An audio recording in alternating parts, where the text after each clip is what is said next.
mainstream media sources. And you have seen in, for instance, in Australia, this rise of the places like the Saturday paper, which is seen as independent to the Murdoch Corporation. So that's why in Melbourne that's really popular. So I definitely think there is a growing appetite for people who would like to see independent views and independent media as opposed to sort of this mainstream homogenised media. I'm not entirely sure how like homogenised New Zealand media is. Like, we don't have Rupert Murdoch breathing down our necks, but I understand they fill niche markets, and I think we do a pretty good job of actually having independent media. We've got like Newsroom and the Spin-Off, and even like the NBR a little bit as well, who are all sort of standalone organisations. Yeah. So we're not going too badly, but I think there's a place. Yeah, I mean, once again, I'll speak in general terms because I don't know about the business models of Vice, being located offshore, etc., etc. But whenever any media organisation collapses, there's an audience that's not being served on the place of choice, their place of choice, and that's always a sad thing. I think too that one of the problems with independent media all the way through, and I've kind of been tempting to be in that area of media for decades now, and it is one of sustaining your business model at a point where there is a cultural shift. And one gets the feeling that that's where the pressure points come from, being able to keep the thing going. Yeah. Mainstream has its own issues with the old style of business structure, but independent is quite different. And I do, you mentioned the Spin-Off and you mentioned Newsroom, and I think their way of addressing sustainability is a clever one in the sense of sponsorship, and it clearly indicates where that sponsorship is coming from, etc., etc. In the past, it was obviously advertising and on an online sense when you can... Vice is a lot bigger though, isn't it? I mean, it had annual revenues of more than $500 million, nearly twice those of NZME. So maybe a point is there a point at where an organisation gets too big and then it sort of collapses into itself when it comes to media? Sorry to jump in on you there. I think with the look of, Vice, you've got long form and you've got highly post-production efforts to get a slick, product out there, meaning it's documentaries. There's really good journalism underneath it. Its research is right on the button with its intended audience of being the new generation of people around the globe. All of those come at huge cost. It's long form. It's not doing, like, even my company produces 35,000 items of open source intelligence a month, but that's not, that's a totally different automated type of system. With Vice, you've got a few things that you're trying to get the many to come and think, and then how do you capture the payment for that effort? It's almost an impossibility. And Facebook is siphoning. Those big, conglomerates like Facebook are siphoning every advertising dollar out of the economy.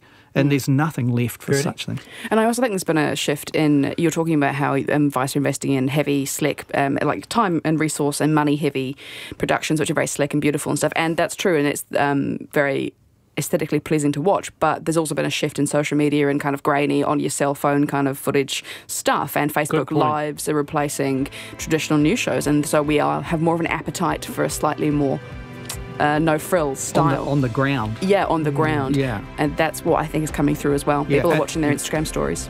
You have been fantastic this afternoon. Sarah Manning, Verity Johnson, thank you so much for being with us, and we'll bring you updates, another panel on the disabled car park issue that's gone off. Keep me informed. I certainly will. I'm Wallace Chapman, back tomorrow. See ya.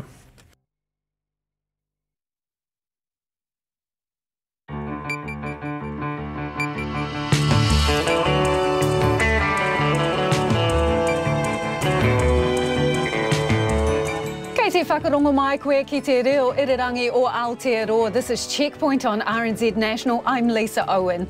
As we go to air, members of a Parliamentary Select Committee are being shown an array of weapons and accessories that will be outlawed under new gun legislation. The legislation that includes a gun ban and a buyback has passed its first hurdle in Parliament. Speaking of hurdles, ACT MP David Seymour fell over one of his own making this afternoon. We'll have the details. And an investigation's been launched after a work and income case manager allegedly joked to a Muslim client about taking a holiday in Christchurch. Former Prime Minister John Key talks about capital gains tax, the cost of flying Air New Zealand, China and Huawei.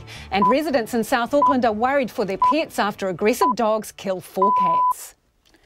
RNZ News at 5. Kia ora, ko Susana Leata tēnei. Legislation to ban a range of semi-automatic firearms has passed its first reading in Parliament with near unanimous support. Just one MP, ACT David Seymour, voted against the bill, which also introduces harsher penalties and sets up a buyback regime.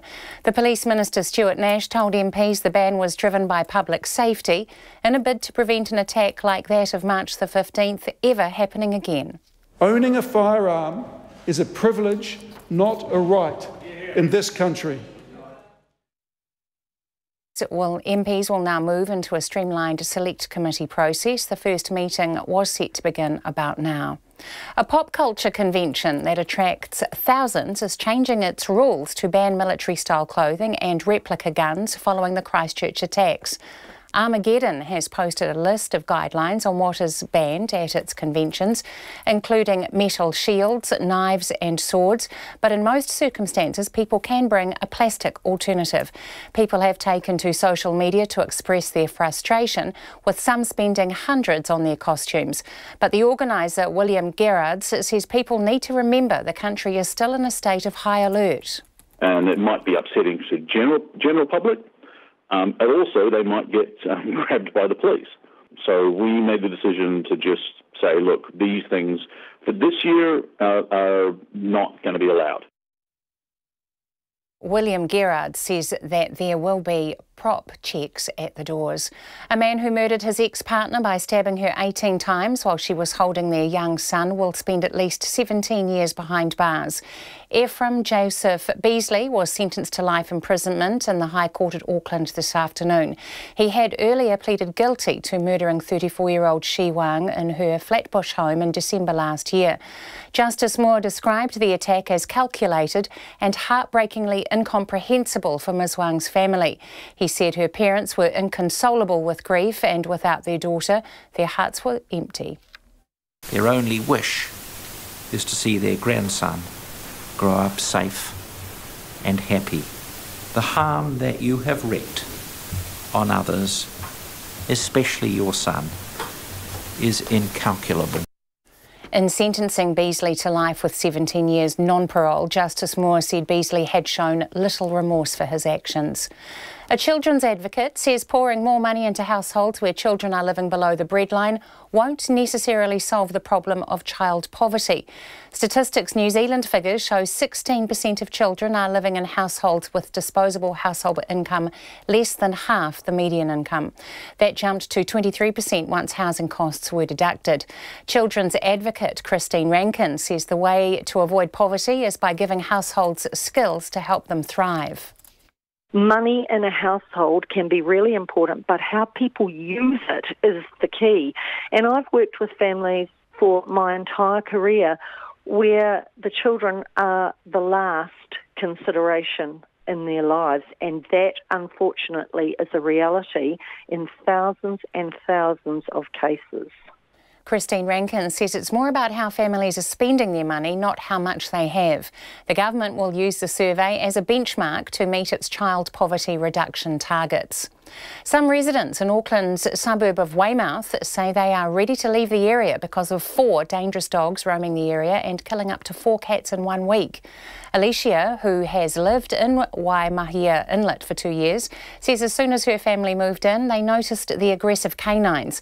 She says the dogs bark, chase and kill other animals, including mauling her own cat, Lila, to death last month on their driveway. Alicia says residents have made multiple complaints to Auckland Council, but the dogs are still roaming around free. We're really concerned that with the amount of cats and wildlife and chickens that are being slaughtered, what if it's a kid? So the dogs are a contributing factor to lots of people wanting to move out. So we're looking at moving as soon as we can. Auckland Council says it's received 11 complaints about the dogs. It says there are regular patrols and it is investigating. Millions of Australians are likely to get a tax break in tonight's budget. The budget is widely being seen as a re-election pitch for the coalition.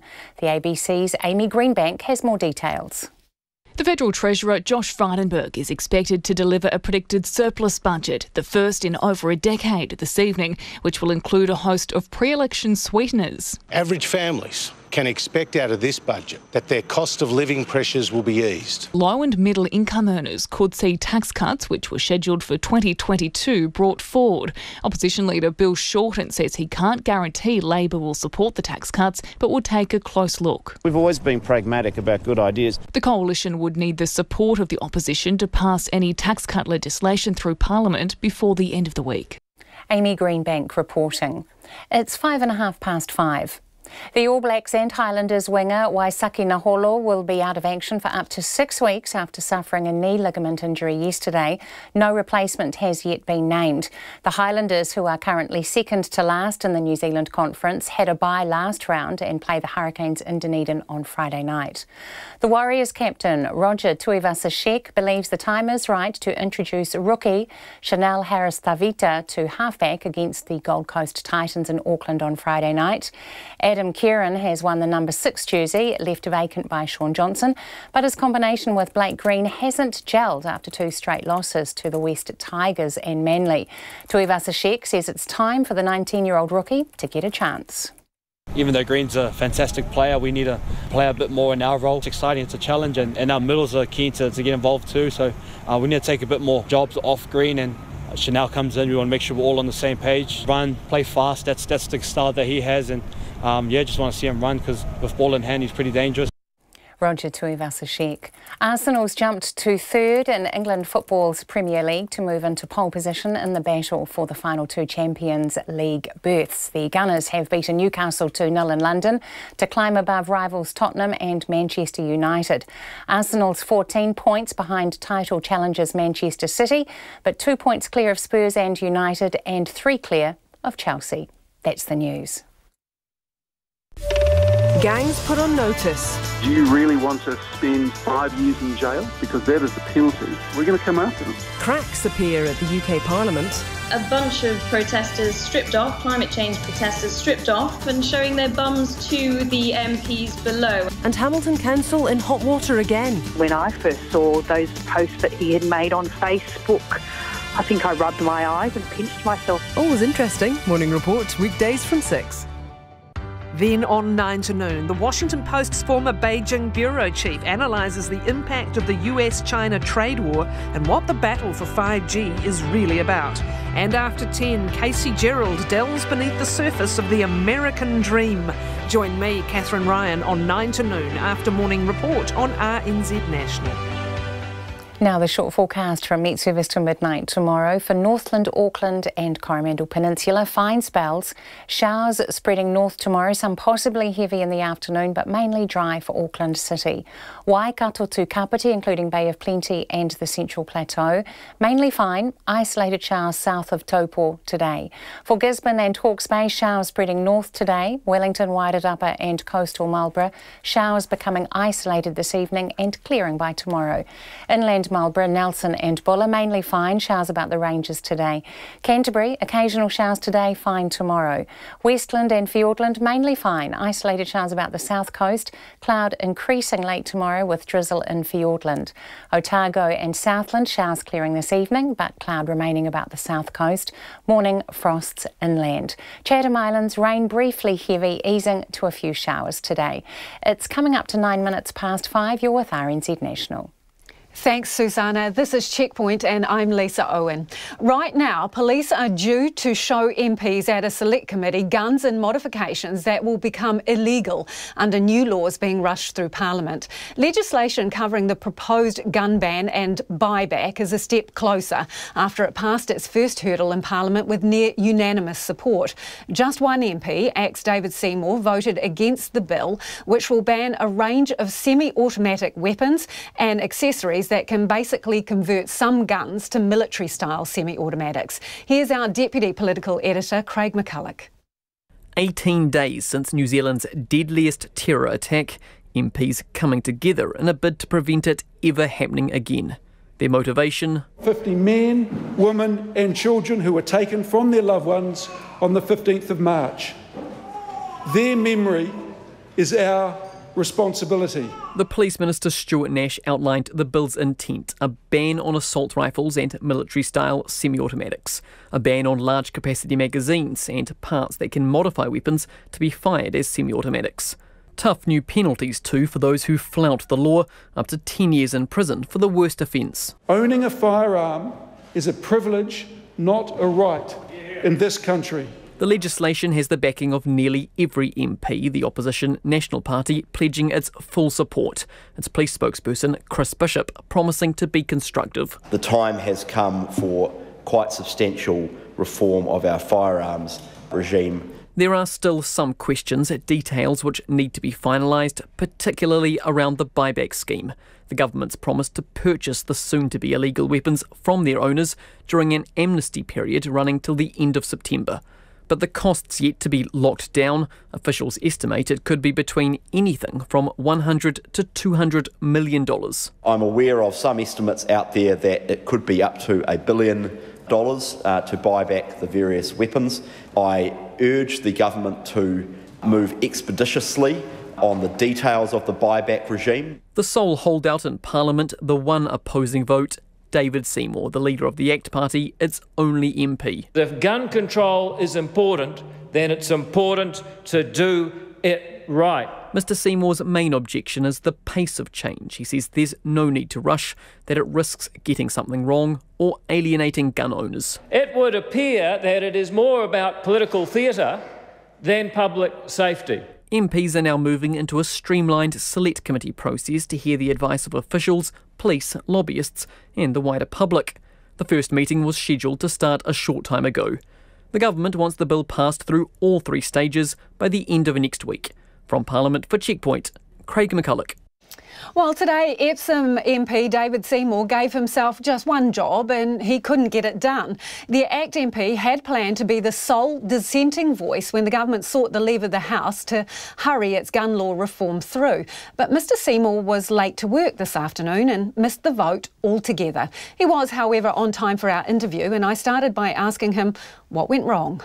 Well, I was so busy telling journalists what I was about to do that their house back before I could do it, so it's a bit embarrassing, but look, it doesn't change the overall outcome, and the fact that they had to do it while I wasn't there just points out that I'm taking this alone and standing up to the urgency the government's now doing anyway, because I think someone needs to stand up to it.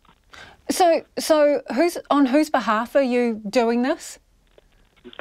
Oh, I'm doing it on behalf of people who elect me, people who value our parliamentary democracy, and people who believe that it is wrong to throw away our traditions of public consultation and parliamentary scrutiny, especially at a time like this. So have the people of Epsom told you that they do not want these gun law reforms going through? Well, obviously, on every issue, people in any electorate have a range of issues. But one thing I am standing on is that people do want public consultation. People do want laws to be made properly. And if they believe that gun laws are important, then they believe that it is important to get it right.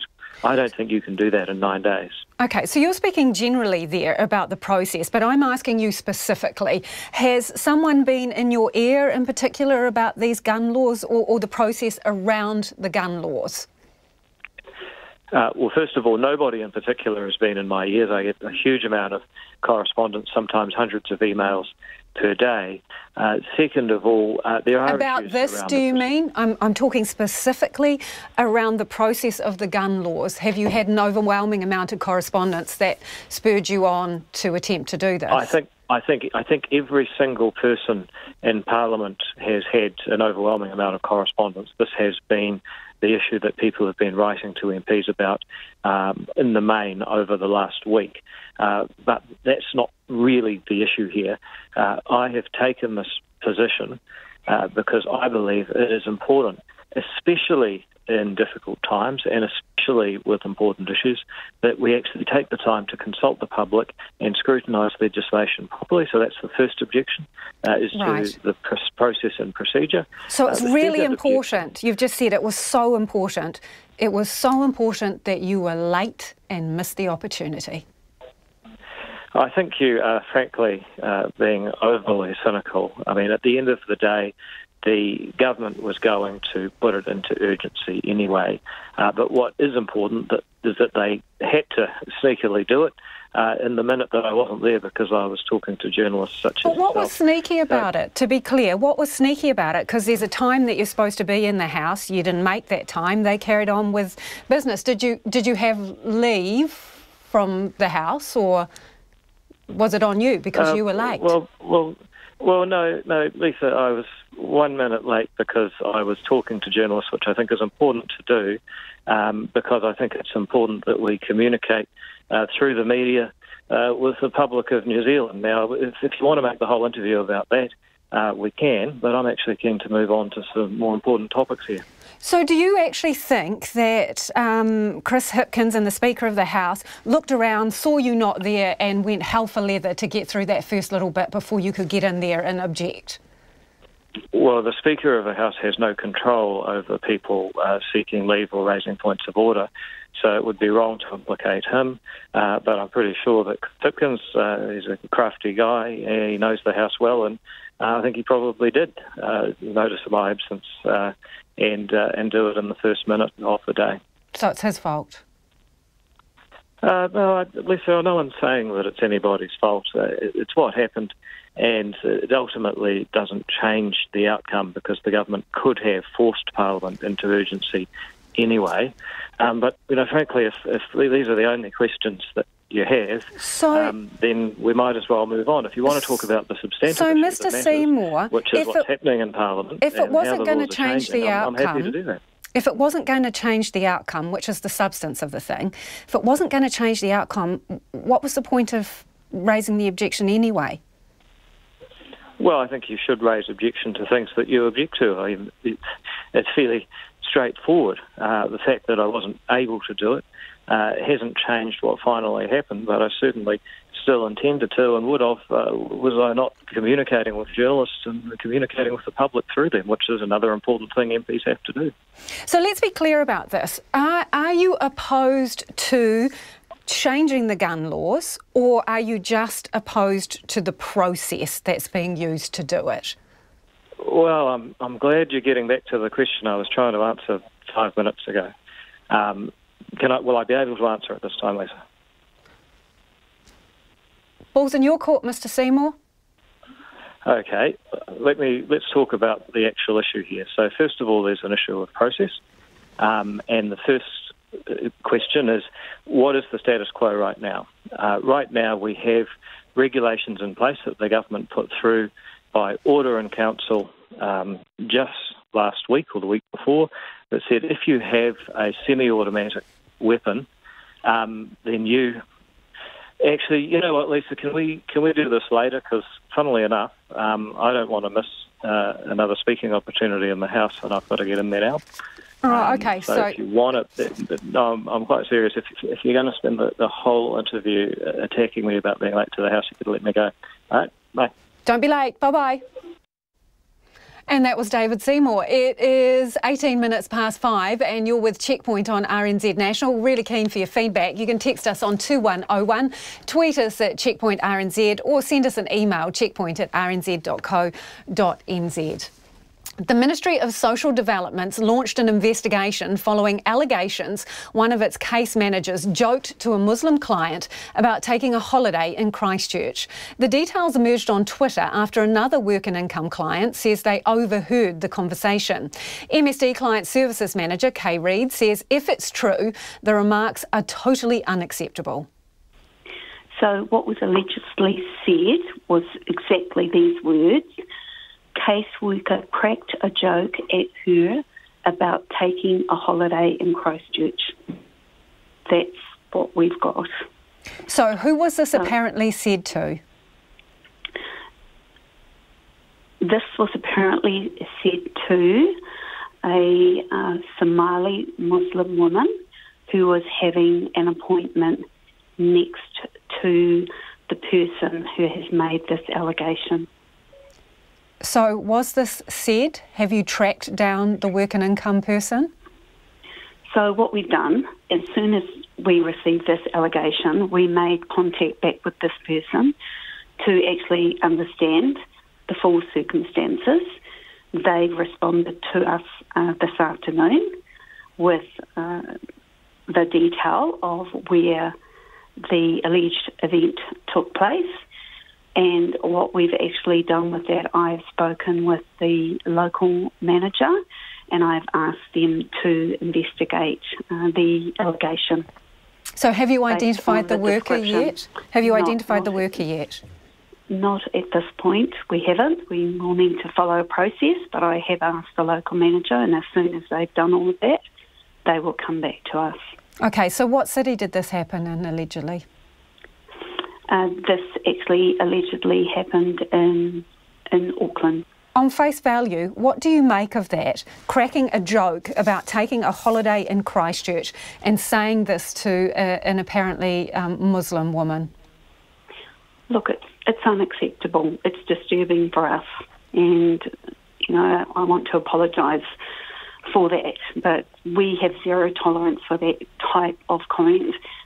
However it's made, in jest, whatever, it is not acceptable to us as an organisation at all. So if it's not acceptable to you, if this was said, what will happen? Well, we'd have to follow due process, and it would be an HR investigation, and we'd have to take action. So we just need to find out the full circumstances of the situation, and then we'd be taking action, Lisa. So is this potentially a sackable offence? Again, we'd have to understand, until we actually understand the full circumstances of the situation. I can't comment on that, but there is an HR process we would need to undertake to actually determine exactly what action we would take as a result of our findings. So how did you find out about this?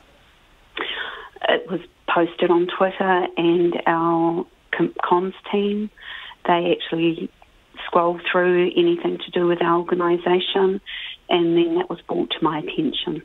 So how long is this going to take, do you think? Well, should be within the next day that we would have done that. So I'd need to go back to, I only spoke to the local manager this afternoon once I had more details of where this event allegedly took place, so that I could talk to the right person. Have you sent a general message to your staff as a consequence of this? Not at this point, but at our staff, we've sent a lot of messages in relation to what's happened in Christchurch. We've provided a lot of support to Christchurch and across the country. We send a number of messages around zero tolerance and how to treat people. We have staff throughout the country who actually are of the Muslim community, and we've had those staff actually go down to Christchurch to support.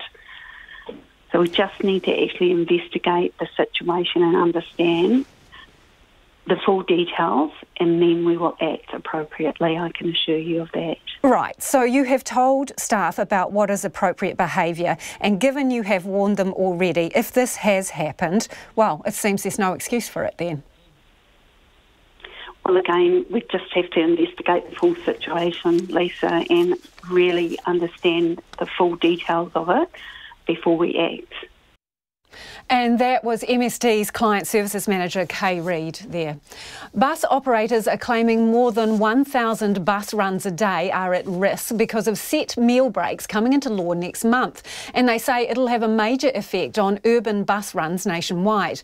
They say the government's restoration of the right to rest and meal breaks, which were passed late last year, will cause delays, extra costs and compound an existing shortage of bus drivers. Jordan Bond reports. Bus operators are warning the government's flagship employment changes will put public transport in our major cities at risk. In just over a month, some Employment Relations Act amendments come into force, including reinstating the right to rest and meal breaks for all workers.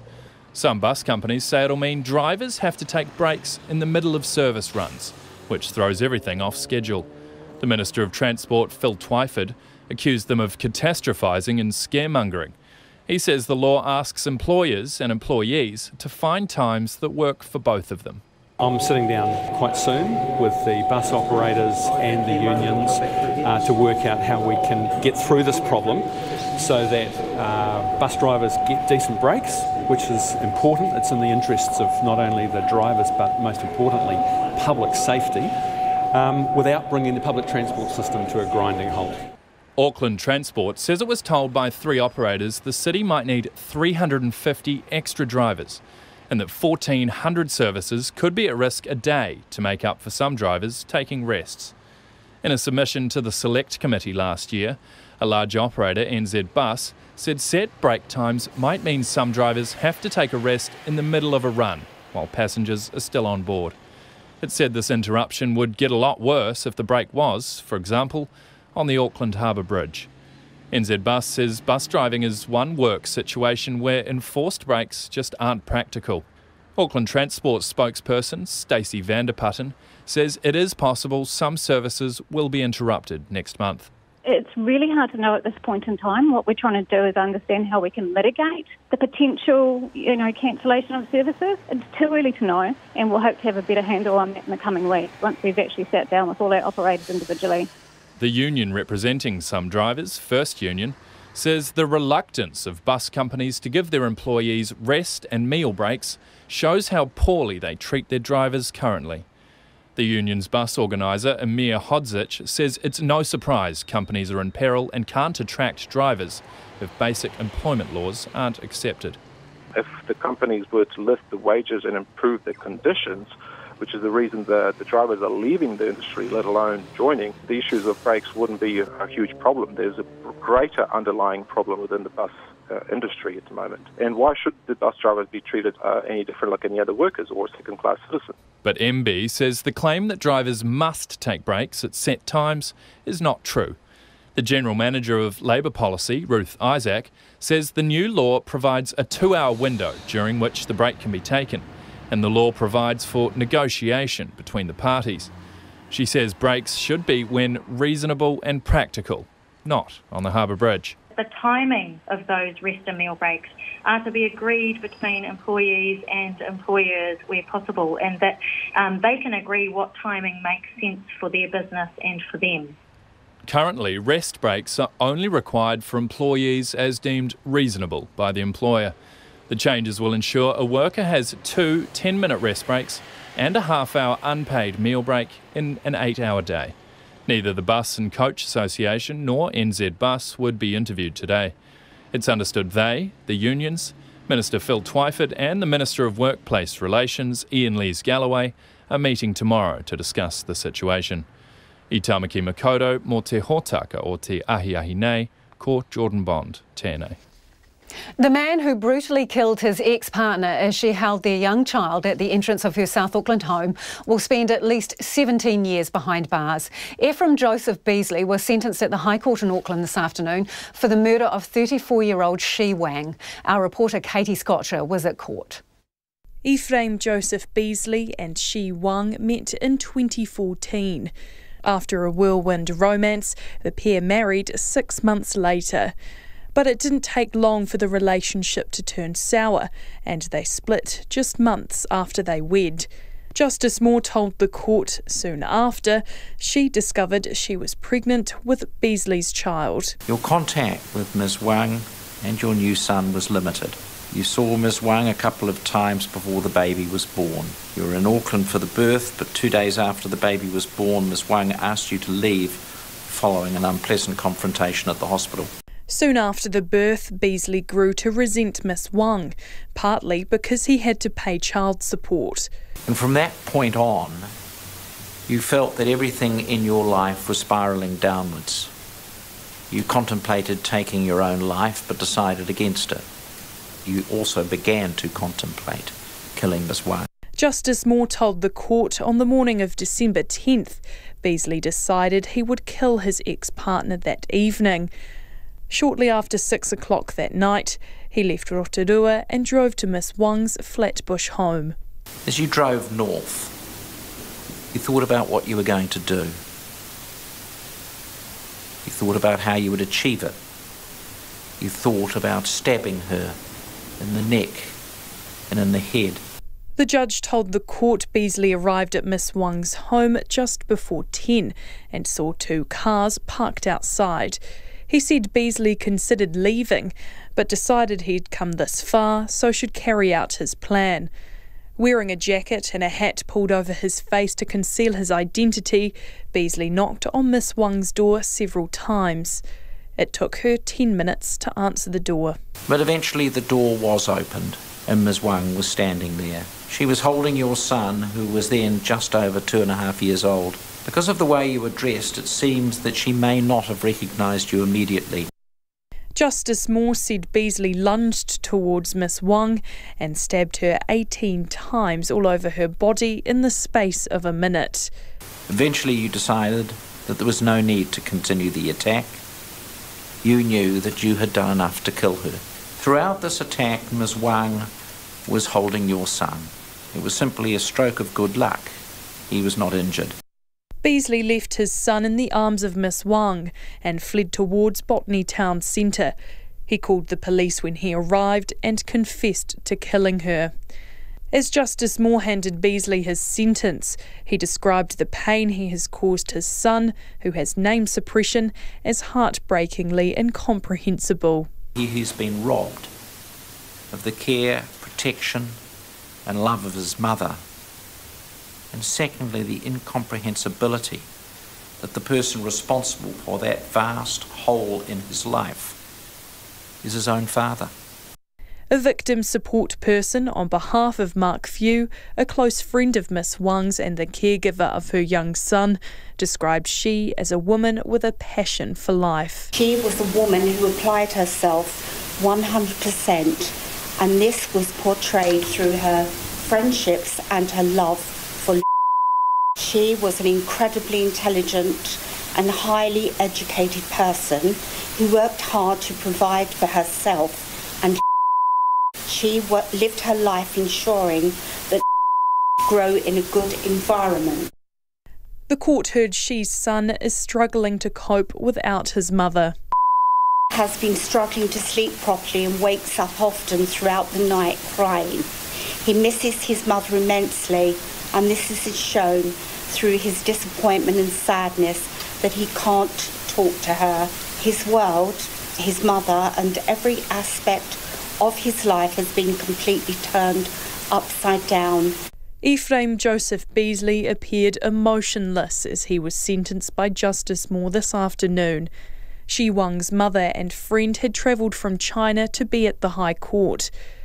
Justice Moore handed Beasley a sentence of life imprisonment with a minimum non-parole period of 17 years. The judge considered his lack of remorse, as well as his early guilty plea and no previous convictions. I tamaki makaurau mo te hōtaka o te ahi nei, ko Katie Scott Churaho.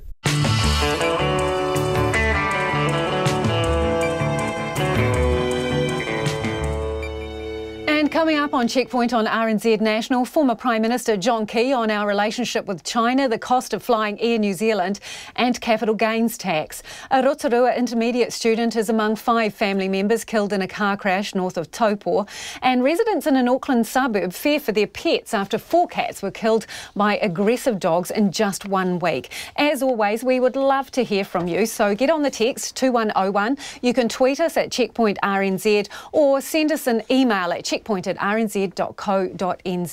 Here's Susanna with the headlines. All MPs, bar one, have voted to ban military-style and high-calibre semi-automatic firearms at the first reading of the gun reform bill in Parliament this afternoon. ACT's David Seymour voted against the bill, which also introduces harsher penalties and sets up a buyback regime.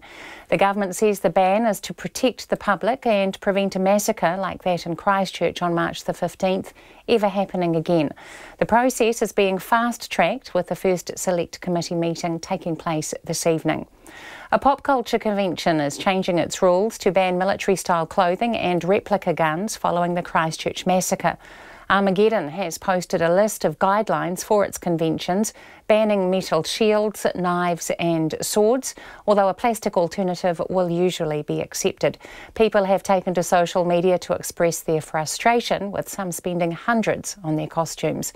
The Transport Minister says bus companies are scaremongering over claims that new meal break rules will mean cancelling thousands of daily bus runs. The Employment Relations Amendment Bill requires employees to have 2 10-minute rest breaks and a 30-minute meal break a day from May the 6th. Phil Twyford says he doesn't expect that number of bus run cancellations to eventuate. A man will spend at least 17 years behind bars for murdering his ex-partner in South Auckland late last year. Ephraim Joseph Beasley was sentenced to life imprisonment in the High Court at Auckland this afternoon. He stabbed Shi Wang 18 times while she was holding their young son. Justice Moore said Ms Wang's parents were inconsolable and without their daughter, their hearts were empty. A former Families Commissioner says pouring more money into households where children are living below the breadline won't necessarily solve child poverty. Stats NZ figures show 16% of children live in households with disposable income less than half the median income. That jumps to 23% after housing costs are deducted. Christine Rankin says it's about how families are spending their money, not how much they have. Those are the headlines. Our next news and weather update is at 6. Thanks, Susanna. Turning to business now, Madison Reedy has joined us in the studio.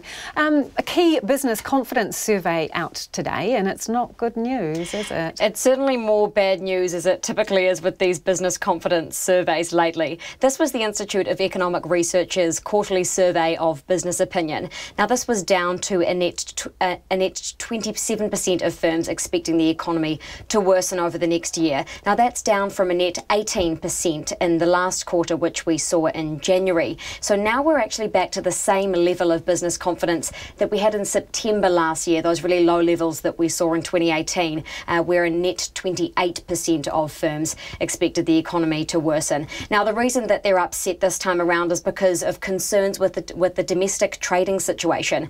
They say that they've experienced less demand at the start of 2019. Now, that's after a rebound in demand that they saw at the end of last year in 2018. So that's been pretty short-lived there. They've also raised concerns over profitability. They say that they'll have to incur more costs and that they're going to struggle to pass those on. Those costs include things like the minimum wage going up only on Monday. That new law came into effect. So that's something that we have heard from across the private sector. A lot of companies are struggling to pass those costs on, given prices are pretty inflated at the minute already. And this also signals that GDP growth in Q1 is going to be rather weak. So that's quite interesting there too. Just very quickly before we move on, we could basically wallpaper the studio with these business confidence surveys. So why is this one so, well, significant? This one's significant because this is the one that officials essentially pay attention to. So if they're paying attention to it, I think that we should too. We do see a lot of these surveys. Some banks and economists release them too, but economists are saying that this is the one that the Reserve Bank will look to when it makes that decision to either cut or to keep interest rates at 1.75%. ASB economists have said today that as a result of this business confidence survey result, that the Reserve Bank will likely look to cut its OCR, the official cash rate, wholesale interest rate, as soon as May. They've brought their prediction forward there. OK, so McDonald's, they've taken a chunk out of a Kiwi company. Which company? What's it about? It's called Plexure. So the fast food giant is buying a 9.9% stake, just a minority stake, in the software company called Plexure. Now, that's listed on the New Zealand Stock Exchange. They're paying $5.4 million for that stake. It's 13.8 million shares. They're buying it at a premium of 39 cents a share. And these two companies, they have worked together for a while. Plexure was actually behind the scenes of McDonald's global app, which they launched in 48 countries. But now they're taking that relationship to a new level, it seems. And the terms and conditions that are involved with this deal as well, interestingly, include exclusivity. So under this deal and this shareholder holding from McDonald's, Plexure can no longer work with other fast food giants. Interesting. What else has been happening on the market that we need to know about? The NZX Top 50 Index is up 1% tonight, so that's a rise of 104 points to close at 9,958. Another record high. We're nearing that 10,000 mark, which would have never been seen before. The New Zealand dollar is buying at 67.8 US cents, 95.5 to the Australian and 51.8 British pence. We're down against all of our major currencies today, and that's a result of the business confidence survey, which was a bit bleak. Yeah, thank you. That's Madison Reedy with our business news there.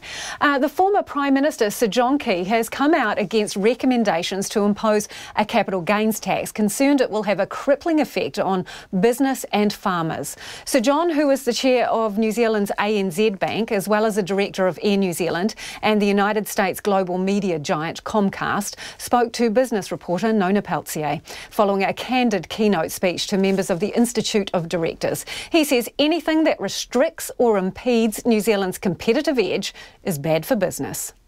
I used to worry when I was Prime Minister that that if competition was reduced and Qantas and all these people got off the Tasman, or at least reduced their activities, that we'd be held hostage to Air New Zealand.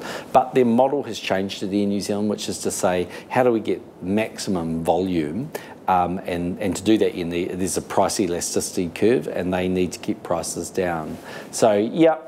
Look, there are some places which are more expensive to fly to in New Zealand, there's no question. But overall, if you look at where most people fly, our prices are very competitive. So overall, then, do you think the New Zealand marketplace is encouraging of competition if it facilitates that? Yeah, I think so. I mean, for instance, when KiwiBank got set up, there was a market for KiwiBank. There were people that wanted to bank with them. But the vast bulk of New Zealanders stayed with probably the big four because they, for a variety of reasons, had their historical banking records with them, but actually were happy with what they did. Now, technology is going to change a lot of things. Open banking, for instance, in Australia will come to New Zealand. You'll be able to move your bank records like you can move your phone records. In a small market like New Zealand, it's always difficult to get beyond two big dominant players. In banks' case, you can have four. But if you think about, say, how difficult it's, for instance, been for 2 Degrees to really get into Spark and Vodafone, it's just 5 million people. It's more difficult. When you talked about competition and in the wider, more global sense, New Zealand's competition is with other organisations, companies, jurisdictions trying to access that middle-income Asian market. That's one of the things you talked about. Do you think New Zealand is doing a good enough job of encouraging competition in Asia? And how about its relationship with China at the moment? Do you mean competition for goods to be sent to New Zealand? So New Zealand could sell into those markets, because that's where our market is. Our market isn't just those 5 million people, it is a greater market. So in terms of how New Zealand is managing those relationships, you said that they're very nuanced. People are very careful about how they perceive New Zealand. Yeah. Do you think New Zealand is doing a good enough job of New Zealand Inc., promoting New Zealand Inc., and managing those delicate relationships, particularly with China? Well, I think as a general rule, most smart politicians would understand that that's really important. And you could see, obviously, for our government, China was a big priority. I mean, I went there 7 times as Prime Minister. I think 1 year we had every member of the Politburo in New Zealand, and we put a lot of store and stock in the relationship with China, and we were careful with it and treated it with a lot of respect. I think you can see that the current Prime Minister obviously thought that was important to go there because she was, seemed to be at least publicly frustrated that she hadn't been able to go there early enough. And that just makes sense because there are so many consumers in that market. And take a company like Allbirds. I mean, it's quite an interesting little New Zealand company, doing amazingly well from what I can see. It doesn't have a store in New Zealand. Its whole strategy's been selling things pretty much online. A few bricks and mortar store in the US and a few other places, but taking a product in merino wool shoes and bringing them to the world. And so free trade agreements, access to those markets, they really matter. And we've got some big holes. I mean, post-TPP, not having an FTA with the United States is a massive issue. Getting the upgrade done with China will be at least helpful. Getting FTAs into countries like India, hugely important. Europe still, we don't have an FTA. I mean, because we can sort of dismiss that, but without a free trade agreement, we pay more for our goods to go there, and we're often limited in the amount we can send. How big big a deal do you think the Huawei debacle is, the way that there's been big question marks raised about how the telecommunications industry can move forward with 5G without that as a supplier? I don't see all the current advice. I can only tell you what I saw when I was there. But as you've seen from the Brits and others, they've come out and said, yeah, well, we tend to progress on with Huawei as, you know, as a supplier for us, and we're not going to follow what the United States have been saying. I think New Zealand runs an independent foreign policy. It has to determine what is in the best interests of New Zealand, and has to determine whether, you know, if Huawei is the right supplier. You know, that it looks at that and makes a, you know, a logical, calculated decision on what it's doing. I mean, I was supportive of what they were doing when I was Prime Minister, because I didn't see anything that indicated to me that there was a substantial issue. What about the capital market review that's going on right now? So there's concern that there's a very small pool of options, and that's where your roots were as an investment banker. What do you think what's the key to solving the capital markets issue? Yeah, okay, so I think I don't think it's based around trying to change the tax laws. I mean, I've been opposed to capital gains taxes for a long period of time, and my position hasn't changed. The highly inefficient taxes, they really don't actually work, and they actually, for all the amount of the hassle you go through, they don't raise a huge amount of revenue. And they'd be a deterrent, in my view, to hard-working small companies who are trying to grow in the world, who often make very little income, by the way, while they're going along their journey, until they eventually one day sort of float. The biggest thing we can do to really support those businesses is two things. One is continuing to grow, you know, KiwiSaver and the amount of investable capital that's there, and probably the way that those pools can be invested.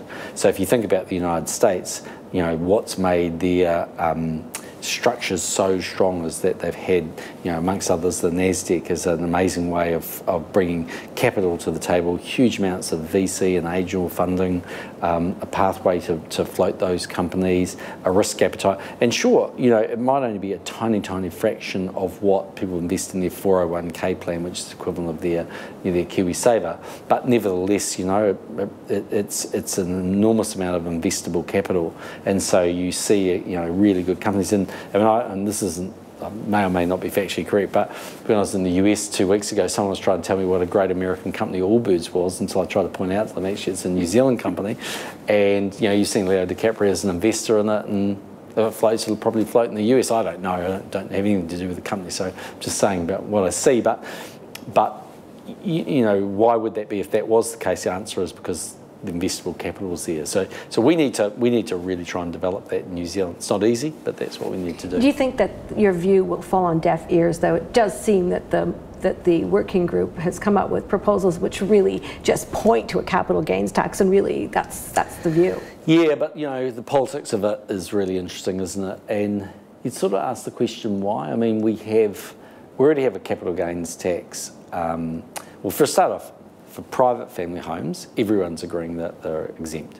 We now have a 5-year bright line test. So if you have an investment property, you know, okay, if it's beyond 5 years, but really, I mean, how many would be held much longer than that? I don't know, some, but not huge numbers. Farming, well, it's already under an enormous amount of pressure. I mean, the Royal Commission in Australia came out and declared that farmers were a vulnerable group, you know, vulnerable category. So if they're vulnerable in Australia, one assumes that, you know, there's not a huge amount of differences in New Zealand. So you've now got on-farm costs going up. You've got, foreign buyers ban, which means that, you know, the probability of, in bad conditions, of a foreign buyer being able to buy a New Zealand farm at any sort of value is eliminated. And now we're going to say we might apply a capital gains tax to them. I think that's going to be a real challenge. And arguably, banks will have to hold a lot more capital to fund those, you know, those farms, because that's going to be the new rules under the Reserve Bank's requirements. I mean, that all is quite a storm of issues and activity that could have an implication on agriculture. So, I don't know, we'll see whether the capital gains tax really progresses. One of the things that I wondered about with the carbon tax and climate change initiatives, the meatless meat, you know, the emissions that you get from agriculture sector, that's been more or less exempted, but will it be in the future once the opportunity to choose some other options is available? Yeah, I mean, if you look at New Zealand's emissions profile, it's always been different to other countries around the world. So we have vast bulk of our energy production is renewable, 85% and growing. That's unusual around the world, but we've always been a country where methane and nitrated emissions have been, a big part of our emissions profile. And my view of that is that, we should absolutely demand our farmers do something about that, but we have to give them the technology and the capacity to do that. Just telling them off or making them destock is both unfair on them and unrealistic. I mean, if we don't produce a certain amount of lamb and a certain amount of beef in New Zealand or a certain amount of pork or whatever, then someone else around the world's going to produce that. It's not going to stop. International demand is not going to stop because New Zealand on a self-inflicted basis stops itself. So absolutely we should be spending money on research and science and technology, and our government did a lot of that and got a lot of global funding going into that space. I'm actually a bit more optimistic than others. There's already nitrate inhibitors and things that are starting to show some quite positive signs. So to me, with climate change, I've always been of the view that people will act very rationally. I mean, what's going to encourage people to get into an electric car is going to be when that car is, in a capital sense, cheaper and when it can travel further. But in principle, you're going to see a big uptake, I think, in electric cars over time. Not in totality, but there'll be quite a lot. Not because people are necessarily thinking it through, but because people want to do environmentally the right thing as long as they don't have a deterioration in their standard of living. What's your view on the offshore oil exploration and the halt on drilling there and new licences? Well, again, I'm opposed. I mean, I can't see why you would do that. I think that offshore mining's, and drilling's been an important part of New Zealand, and we've got a place to play in the world, and again, if we don't produce that oil and gas, then other countries will. And that's former Prime Minister Sir John Key talking to senior business reporter Nona Peltier, and Nona's whole interview will be available on Facebook and on our website. It is 10 minutes away from 6. I'm Lisa Owen and you're listening to Checkpoint on RNZ National. Do get in touch. We'd love to hear from you. You can text us on 2101, tweet us at Checkpoint RNZ or email checkpoint@rnz.co.nz. A Rotorua intermediate student was one of 5 people killed in a car crash north of Taupo yesterday. The student, along with 4 members of her family, died when the car they were in veered off the road and hit a row of trees. The girl's 11-year-old brother, who was the sole survivor of the crash, is in a stable condition in Waikato Hospital. Rotorua Intermediate School says in a Facebook post that its thoughts and support are with whānau of the student and its many other pupils who have fond memories of this beautiful and very capable girl. Meanwhile, the family of those killed have been arriving at the nearby Mokai Marae from around the country. Our reporter Nita Blake-Person and cameraman Dan Cook went to see the Mayor of Taupo, David Trewavis, who has been meeting with the family. I spent last evening at Mokai Marae with the extended family, under the circumstances, hugely devastating. Sort of people were starting to filter in from all around the country. Overseas calls were coming in, and so just how do you comprehend with the loss of 5 members of one particular family? It's certainly devastating, and they were just trying to come to grips with it, and then thinking of the logistics of organising the tangis and all that sort of thing. So it's early days, and I basically offered them, anything they should require. What do we know in terms of those who were killed and how they were involved with the Taupo or the wider community? Yeah, I'm not too sure. I don't think the names have been publicly released yet because obviously there's a lot of family overseas as well. So we know that they were, some of them, they were it appears to be they've been transiting from Rotorua to Mokai, and probably living between the 2 locations. But I can't comment. I don't know the exact details of the localities of where they particularly live, but they're certainly of Ngāti Raukawa and Ngāti Tuwharetoa descent, that's for sure. And what other support is the council offering the community at this time? Well, as I said to the family last night, you know, there's all the services available that they may need. There was immediate request for extra mattresses and that sort of thing to cope with the influx of visitors.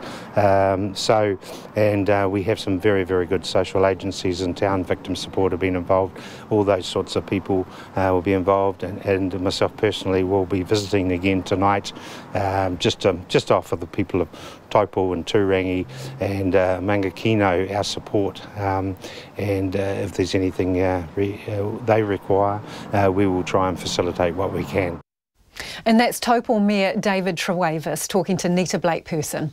Residents in an Auckland suburb say they're concerned for the welfare of their pets after aggressive dogs killed as many as 4 cats in just 1 week. At least 4 families in Weymouth have considered leaving the community after complaints about the dogs were mostly ignored by authorities. Now, a warning for those of you who are watching, some images in Jessie Chang's report are distressing. Good girl. Good girl, Wolfie. A white bundle of fur whizzes out from behind a door and demands pats and cuddles.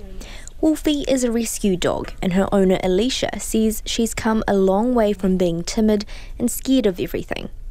But the mother of 2 young kids is worried Wolfie's life is in danger. Even before the family started living in the Waimahia Inlet in Weymouth 2 years ago, she had heard about 2 different pairs of aggressive dogs in the area. And Alicia says the menacing canine behaviour was evident the minute they moved in. They're aggressive and they bark if approached. We've seen them through security footage as well, like chasing animals, chasing cats. We've heard of kids that have been playing at the playgrounds and they witness pukekos being killed by the dogs right in front of them. It's absolutely traumatic. It got so bad that just last month, their cat of 6 years, Lila, was mauled to death by the dogs just outside their house.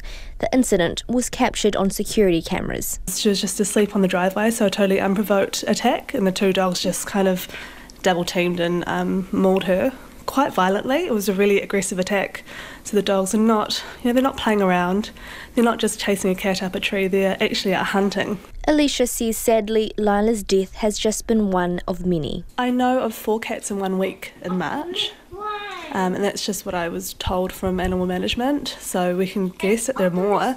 There are definitely cats that are going missing, and I've had neighbours tell me that the cats are gone, there's blood all over the driveways. She sent the gruesome surveillance footage to animal management, who told her they knew the owners of the dogs and had their address. I thought, it will stop here, but sadly it hasn't. So it's been about 4 weeks now, and more cats are going missing and being killed. So it's just incredibly frustrating that we have sufficient evidence and the dogs are not being removed from their property. Residents say they're frustrated that Auckland Council haven't removed the canines, even though it has been an issue since 2015.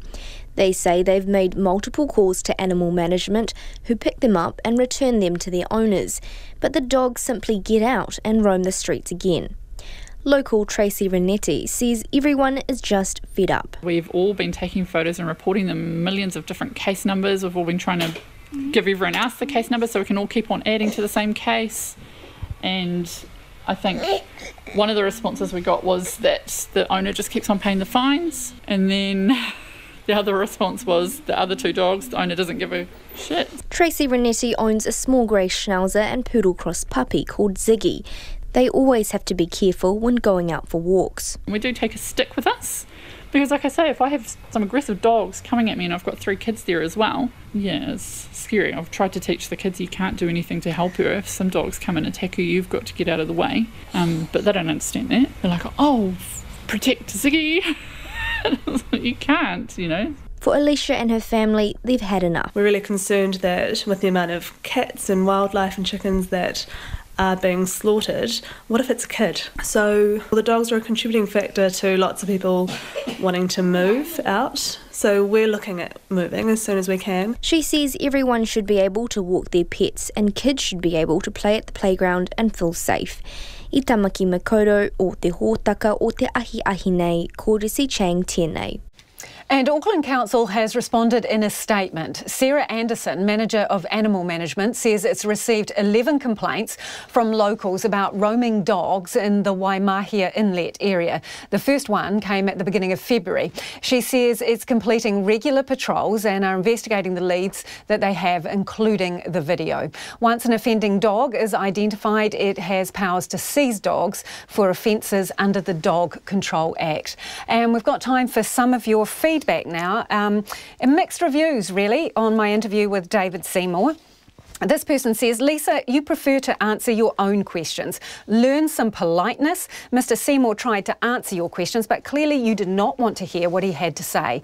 Michael says it was perfectly obvious Seymour was accidentally late. It was just as evident that he supports, at least in part, the change in gun laws and was against the speed of legislation. You were unreasonably trying to find meat in a vegetarian sandwich. On the other side of the coin, this one from Steve, who says, time for a new MP for Epsom, please, exclamation mark. Steve lives in Epsom. David Seymour doesn't seem to know what he's objecting to with the new firearms legislation. Perhaps he just needed to hear the sound of his own voice, says Virginia. And this one says that they enjoyed the interview with David Seymour and that it gave him multiple opportunities to demonstrate the full range of his muppetry. He did not disappoint, says that person. And finally from Jude, who says that she appreciates the work on Checkpoint and the interview with David Seymour was a ripper. The man was revealed as he really is. Well done, says Jude. Thank you for all your feedback. We really appreciate it. After 6, we will have more on the gun changes. RNZ News at 6. Ngā mihi nui, ko Susana Leata tēnei. Legislation to ban a range of semi-automatic firearms has passed its first reading in Parliament with near unanimous support. Just one MP, ACT's David Seymour, voted against the bill, which also introduces harsher penalties and sets up a buyback regime. Here's our Deputy Political Editor, Craig McCulloch. The Police Minister Stuart Nash told MPs the ban was driven by public safety in a bid to prevent an attack like that on March the 15th ever happening again. He stressed gun ownership's a privilege and not a right. The opposition National Party offered its support, promising to be constructive, but ex David Seymour voted against, saying the changes were being rushed through too quickly. MPs have now moved into a streamlined select committee process. Their first meeting began at 5 o'clock. The government wants the bill past all 3 stages by the end of next week. From Parliament, Craig McCulloch. The Australian Prime Minister Scott Morrison has led condolence motions in the lower house of the federal parliament for the victims of the Christchurch terror attacks. The accused shooter was from Grafton in New South Wales. Mr Morrison told the chamber Australians are still grieving alongside New Zealanders and remain shocked by where the arrested man is from. We are stunned and shamed that he came from among us and grew up among us. He may be an Australian by birth and by law, but his actions and beliefs betray all that is and forever will be Australian. Australia's Prime Minister Scott Morrison. An investigation has been launched after a work and income case manager was said to have joked to a Muslim client about taking a holiday in Christchurch. The Ministry of Social Development's Client Services Manager, Kay Reid, says if the remarks are true, they are unacceptable.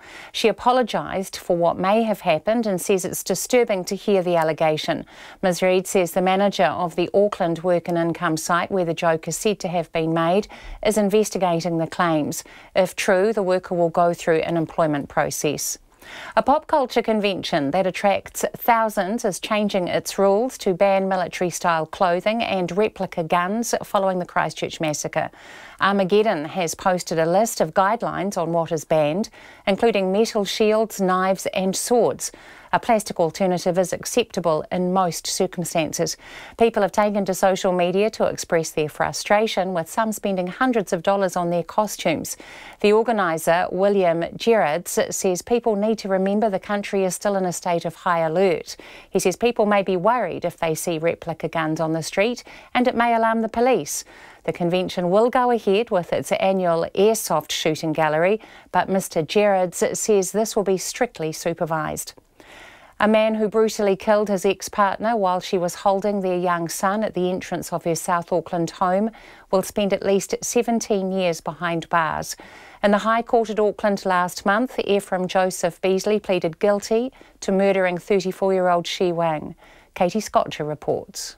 In early December last year, the police were called to Miss Wang's Flatbush home and found her unconscious with serious stab wounds. She was taken to Middlemore Hospital but died of her injuries shortly afterwards. At the High Court this afternoon, Justice Moore described Beasley's attack on his ex-partner as calculated and heartbreakingly incomprehensible for Miss Wang's family. He sentenced the Rotorua man to life imprisonment with a non-parole period of 17 years. Justice Moore took into account Beasley's lack of remorse, as well as his early guilty plea and no previous convictions. I tamaki Makoto ko Katie Scotcher aho. A Rotorua intermediate student was one of 5 people killed in a car crash north of Taupo yesterday. The student, along with 4 members of her family, died when the car they were in veered off the road and hit a row of trees near Kinleith. The girl's 11-year-old brother, who was the sole survivor, is in a stable condition in Waikato Hospital. The British Prime Minister Theresa May will meet her cabinet again overnight to discuss the next steps after MPs once again failed to agree on proposals for a Brexit strategy. They rejected 4 options, including one which failed by only 3 votes. The BBC's Chris Mason has more on the continuing political stalemate. Just last week, tonight was billed as the night Parliament would finally compromise. After months of turning its nose up at every option, MPs would at last coalesce around something, anything, to offer a potential route out of the impasse. But shortly after 10 o'clock, a quartet of no's. Every option was rejected yet again. The Brexit Secretary Stephen Barclay interpreted that as good news for the government's plan, which has already been rejected by the Commons 3 times. Chris Mason at Westminster. It's 6:05. The Highlanders have suffered more All Black injury woes, with winger Waisake Naholo ruled out for 6 weeks with a knee ligament injury. Naholo was hurt at training yesterday, a week after halfback Aaron Smith was ruled out for a month with an ankle injury. Naholo has struggled for form this season, and the injury won't help him push his case for inclusion in the All Blacks World Cup squad. The Highlanders are currently second to last in the New Zealand Conference and play the Hurricanes in Dunedin on Friday night, followed by 2 more local derbies against the Crusaders and the Blues. The Kiwi Rugby League international Kieran Foran has also suffered a major injury setback and is likely to be out of action with Canterbury in the NRL for up to 3 months. Foran has been diagnosed with a high ankle sprain and needs surgery. It's another blow for the 28-year-old Kiwis international, who's battled injury and personal problems in recent years, but produced a player of the match performance in the weekend win over West Tigers. The injury is also likely to rule him out of the Kiwis' test against Tonga in June. India has won cricket's Test Championship title for a 3rd successive year, and with it, the $1 million prize. Virat Kohli's team, who in January recorded their first Test series win in Australia, finished with 116 points, 8 points clear of New Zealand.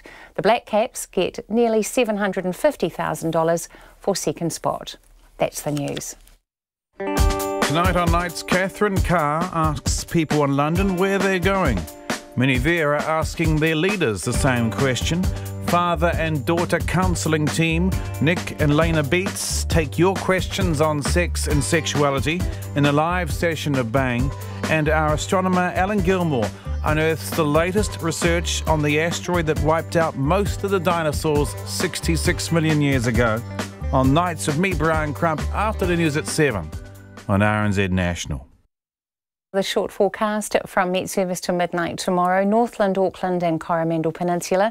Fine spells, showers spreading north tomorrow. Some possibly heavy in the afternoon, but mainly dry for Auckland City. Waikato to Kapiti, including Bay of Plenty and the Central Plateau. Mainly fine, isolated showers south of Taupo today. For Gisborne and Hawke's Bay, showers spreading north today. Wellington, Wairarapa and coastal Marlborough, showers becoming isolated this evening and clearing by tomorrow. Inland Marlborough, Nelson and Buller, mainly fine, showers about the ranges today. Canterbury, occasional showers today, fine weather tomorrow. Westland and Fiordland, mainly fine, isolated showers about the south coast, cloud increasing late tomorrow with drizzle in Fiordland. For Otago and Southland, showers clearing this evening, but cloud remains about the south coast. Morning frosts inland. And Chatham Islands, rain briefly heavy, easing to a few showers today. It's coming up to 8.5 minutes past 6. You're with RNZ National. Thanks, Susanna. And this is Checkpoint. I'm Lisa Owen. The Prime Minister has wrapped up her first trip to China, but has it produced any tangible gains for New Zealand businesses? The message coming from both countries is they want to see progress made on upgrade talks on the free trade deal and New Zealand's work plan on China's flagship Belt and Road initiative.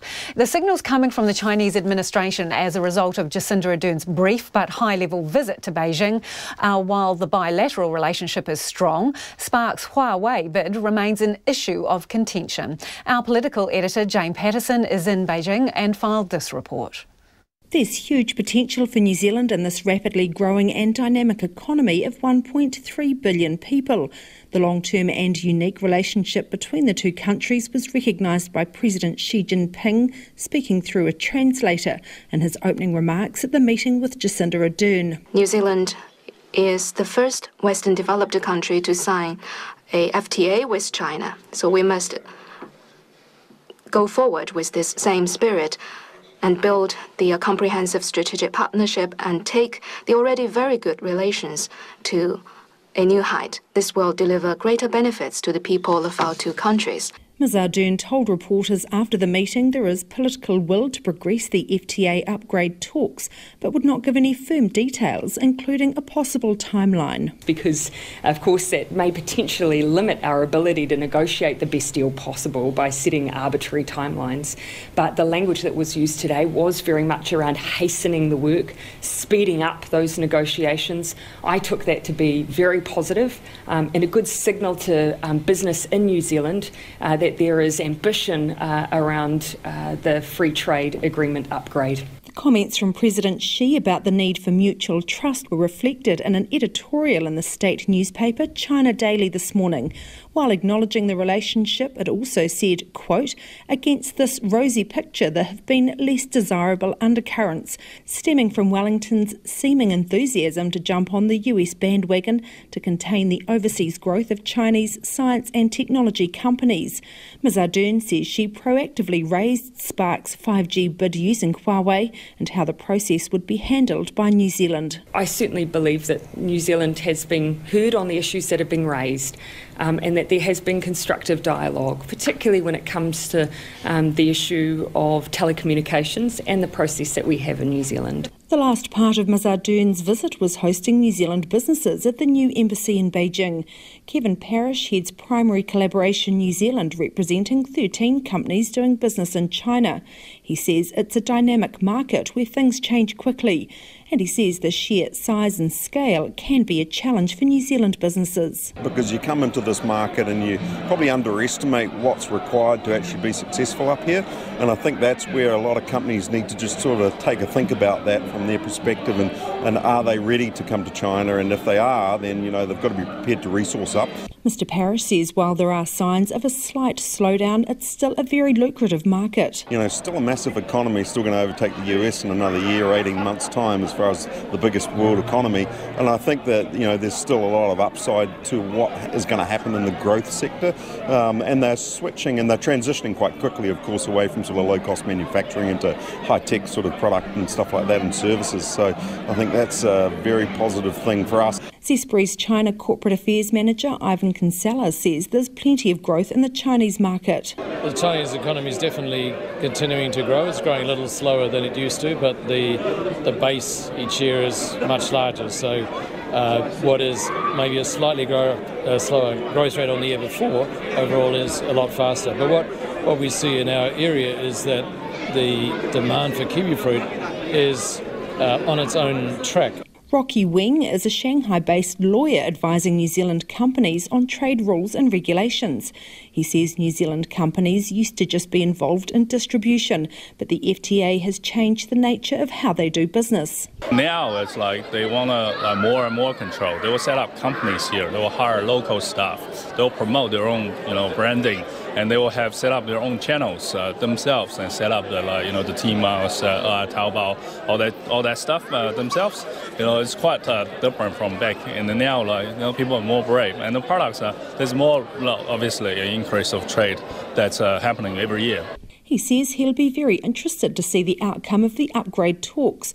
When I talked to Mr. Wing, it was an unusually clear night in Beijing. He said there are potential benefits to China if more imported products were processed in New Zealand. If we reveal the secret of FTA upgrade and get to know what's going on, but definitely it's environment is a key issue for China, and then obviously New Zealand respects the environment, the land, the mana, and then if that's gonna happen and as part of the trade talks, then that's gonna be great, helping China, and it's like a sky like this for everyone. How's that in Beijing? Yeah.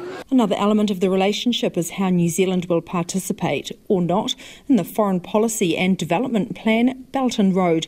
A work plan was started by the former National-led government, but no progress has been publicly reported. The Trade Minister David Parker will attend the Belt and Road conference being held in Beijing later this month and will bring a New Zealand business delegation with him. In Beijing for Checkpoint, Jane Patterson. Senior police officers have unboxed an arsenal of weapons in front of a select committee at Parliament this evening. The Finance and Expenditure Committee has begun considering a bill that seeks to restrict public access to semi-automatic rifles and shotguns in the wake of the Christchurch mosque attacks. Police began by demonstrating how the gunman converted a semi-automatic into a military-style weapon that he was not licensed to own. Our political reporter John Gerritsen was there and joins us now from Parliament. And just a note, if you are watching, you'll be able to see photos from the committee room. John, what exactly did the police show the committee? Well, two senior officers brought along a veritable arsenal of rifles they unboxed for the committee. Now, the principal thing they showed was an AR-15 gun, which the gunman had bought with his Category A licence legally. It had a 7-shot magazine, and this was shown to the committee. Then the officers showed how, just simply by taking out the 7-shot magazine and replacing it with a 30-shot, the gun was transformed into a military-style weapon that the gunman did not have a licence to own. Now, important to note here that 30-shot magazine was obtained legally. There was no restriction on him being able to get that, but putting the two together, the gun and the magazine, created a weapon that was illegal. They also showed how quickly the people are able to change the magazines on these weapons, and you could actually hear MPs sort of draw their breath in and shock at just how quickly that could be done. And they showed a range of other guns, a semi-automatic shotgun of the type the gunman used, and a variety of other weapons that may or may not be illegal depending on what happens with the law changes, Lisa. So, John, just in terms of you sitting there watching, how would you characterise the simplicity and speed with which they could do that? Oh, absolutely. Very simple and very quickly. In terms of changing the magazine over, so say if you run out of bullets and you wanted to switch it over, you're looking at a space of just a second or two at the most. It was very, very quick. And in terms of the simplicity of taking a gun that was Category A licensed weapon, you're able to buy it legally, you don't need a higher level of scrutiny from the police. Very simple to convert that into one that's military style and should have required an E category licence. And what were the police saying about whether the law changes will improve public safety? Well, the Deputy Police Commissioner, Mike Clement, was there, and he told the committee that one of the big problems that police have is the current definition of a military-style semi-automatic is really quite easily circumvented. It's difficult to apply, and what they're saying is these changes will improve public safety by making it a lot harder to get military-style or semi-automatic weapons and then convert them into military-style weapons, or to get the sort of magazines that mean with a semi-automatic a large number of shots can be fired very, very quickly. And they're saying that's the problem with what happened in Christchurch. The combination of a semi-automatic rifle and a big magazine enabled the killer to shoot a lot of people very, very quickly. Now, we don't know what else police told the committee, because after the demonstration, they moved into closed session. It was actually very unusual for us, for the media, to be allowed to observe that sort of first session that a select committee has with officials, Lisa. So, OK, so the police got to have their say today, this evening. What about gun owners? When will they get their chance? OK, we're not, this is unclear, but we do know there's no hearing tomorrow. The select committee starts again on Thursday. But certainly gun owners are expecting to have a say. They're being encouraged by various groups to write in to the select committee and actually ask to come and make a submission. Now, I've talked to the Council of Licensed Firearm Owners, and they're saying when their view of these laws is that they're very complicated, and they're worried that because the hearings are going to be hurried, or the overall process is going to be hurried, they're not going to get time to explain just how complicated it all is and what, in their view, needs to change. But they're very keen to get in there and have their say. Thanks, John. That's John Gerritsen, our political reporter there. And if you were listening, those photos will be up online on our Facebook page, and you can check them out. Police officers there demonstrating how simple it is to attach a large magazine to a gun and convert it basically into a military-style semi-automatic weapon. A campaign blackout is now in force in Solomon Islands ahead of tomorrow's general election. It's the first election since the departure of the regional assistance mission known as Ramsey, following instability in the early 2000s. Transparency Solomon Islands says since 2010, MPs have received hundreds of millions of taxpayer dollars for development projects in their constituencies, but most of the funds have not been accounted for. Our reporter, Koroi Hawkins, is in Honiara, and I asked him about the mood in the capital. Here in the capital, it's really quiet after yesterday's campaign floats with lots of festivities and people cheering and shouting up the road. The media blackout came into effect at midnight, as did the alcohol ban, and so it's dead quiet in the capital. But it's also quite empty because people have been boarding ships all week, fully loaded, even overloaded, some of them, and heading out to the provinces to vote. Yeah, tell us a little bit about that, because it's a bit of a challenge, isn't it, for some people to actually even get to the ballot box? It is nuts. The hospital has gone into emergency mode, so no referrals, no elective surgery, because all of the nurses and various essential staff have hopped on these boats and gone to the provinces to vote. So basically, people traditionally come from societies in the provinces, and everything is centralized in the capital, Honiara, in terms of development, money, education. So people come to town to work. So when it comes to election time, they feel some of them are more strongly connected to their rural communities, so they all try and go back and vote at home. But there's no provision for out-of-constituency voting in Solomon Islands, so they have to physically be present in their provinces. So there's about a 2-week period where everyone just disappears and goes off to vote and comes back after the election. Yeah, so what have police been saying about security there, and how much security is around?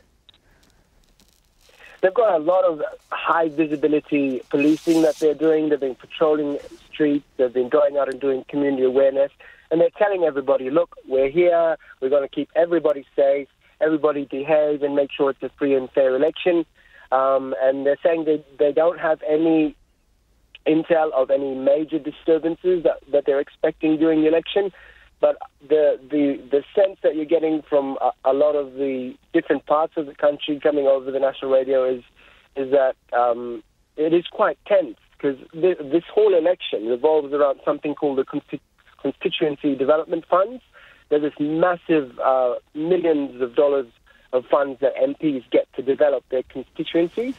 They're basically slush funds. They have full discretion over them. So people are trying to leverage support around the winning candidate, so that for the next 4 years they'll get all of this money coming into the communities, and the losers don't get nothing. So it's quite polarized. It's not intellectual or about laws. It's all about these funds. So it's fair to say then that this election is being seen as a chance to root out corruption by some people. I mean, what are voters telling you about the kind of leaders that they want? most people I've talked to want change. So they're saying they want better leaders, they want change. But again, when I ask them, what do they mean by better leaders? What do they mean by good leaders? They're repeating the same thing. Someone that can help us with school fees, someone that can build up our clinics, someone that can... So these are very, very money-oriented things. They're not talking long-term about the future or stuff like that. There are some who are talking about a visionary leader and all of that. But in the end, when it comes down to it, because of the state of the economy here, high unemployment, high youth population, everything centralized in one place, which is the capital where I am. There's a lot of desperation economically. And so people, when they say they want a good leader, they're really saying that they want someone who can help them out. So given that all of these people are leaving Honiara, making this pilgrimage home to vote, is it the expectation that there is going to be a high turnout of voters? Traditionally, there always has been in the Solomon Islands, so I guess they're expecting that, but it depends on the weather. It's been sunny all week so far, but if it starts pouring rain, then that'll affect things, obviously. But traditionally, it's always been a high voter turnout, so I think that won't change this election in terms of how much people have gone through. You know, they're hopping on these crowded boats, women and children sleeping on the decks. And just going for some of these boats are going for days to get to their location, so they're not going to turn up, go through all that and not cast a ballot. Koroi Hawkins reporting from the Solomon Islands, and he says tomorrow's election results probably won't be confirmed until Monday. A pop culture convention that attracts thousands is changing its rules to ban military-style clothing and replica guns following the Christchurch attacks. Some people have spent hundreds on their costumes for the Armageddon conventions, and there has been some frustration on social media. But the organiser says it's the right thing to do, as New Zealand still in a heightened state of security following the Christchurch attacks. Mediana Johnson with this story. Daryl Thomas travels down to Wellington from New Plymouth each year with the Taranaki Medieval Society. His armour is made of real steel, and he says they try to make their armour as realistic as they can afford. But this year he may be making a few adaptations. The big barn door shields, which is normally kind of useful, as a presentation feature for people to take photos of us as well. If you've seen the movie Spartacus, it's the smaller sword that the Romans ran around with. And until I get feedback from the organisers, I can't really say yes or no to whether or not we'll be taking them. The organiser, Beyond Reality Media, has put out a list of guidelines for what is banned. These include metal shields, knives, swords, blades, but under most circumstances, people can bring a plastic alternative. Real-life and imitation military clothing of any kind is also banned for the foreseeable future. Its director, William Gerrits, says that it made the decision immediately following the Christchurch attacks and the heightened security risk. And it might be upsetting to general public, and also they might get grabbed by the police. So, and the same can be said at the show itself. So we made the decision to just say, look, these things for this year are not going to be allowed. Mr. Gerrits says it is a minor change, and the convention already has a props check at the door to ensure that, for instance, swords are blunt. However, he says that hasn't stopped people from venting their frustration on social media. We got slammed on social media for it. Some people being very supportive and then others being very negative. And at least between 10 to 20%, and it could be a lot higher, honestly it was hard to tell, were coming from people in America. Daryl Thomas says that there are creative ways that those who dress up, often referred to as cosplayers, can adapt. Actually sending around foam banana cut-out patterns on the web pages has actually been quite creative. And if anyone was going to have a firearm, they're now going to have either a real banana or a plastic one. The convention has decided to go ahead with its annual airsoft shooting gallery, but Mr. Gerrits says this will be strictly supervised. People will also be able to buy weapons at the convention, but they must remain sealed in a bag. Matt Reading has spent 3 years putting his costume together, a replica of the character Hudson from the movie series Aliens. He says the costume has cost him hundreds of dollars. I spent quite a long time until I had basically the full gear. So I had his rifle and all his accessories that he wears. right down to the very last detail, including all the sort of custom details that the actors themselves are allowed to put on their own costumes and props. But Mr. Reading says making the costume wasn't a waste and the ban was the right thing to do. That new rule in some way was actually beneficial because it's like, oh, well, here's a way that I can make a difference, is by supporting that. He says that for now, his costume will remain on display in his garage. For Checkpoint, ko Miriana Johnson tēnei. And we've got time for some of your feedback. And, wow, that interview we did with David Seymour earlier in the show has really got you talking.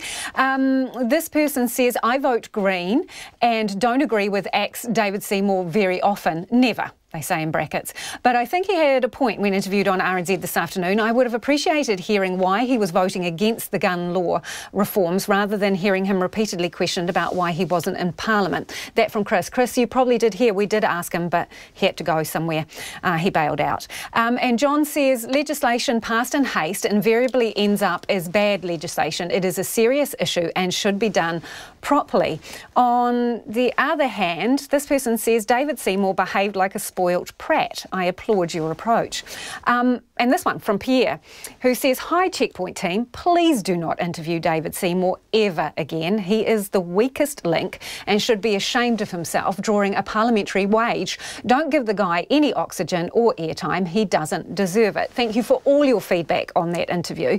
On a different subject completely, this is about Jessie Chang's story that relates to a pack of aggressive dogs out in Weymouth. A number of residents out there are concerned for their pets because over the period of a week, at least 4 cats have been killed by these aggressive dogs, and they're concerned about the escalating behaviour and, in fact, whether the dogs may end up attacking someone other than pets. This person says the savage dog problem in Weymouth has been ignored by animal management for decades. You may recall that animal management did send us a statement saying that they're doing patrols, and once a dog has been identified, they can, basically take that dog into custody under the welfare the animal welfare laws. And just a point of clarification, John Gerritsen reported from Parliament earlier this evening about the police demonstrating with weapons and accessories for the guns.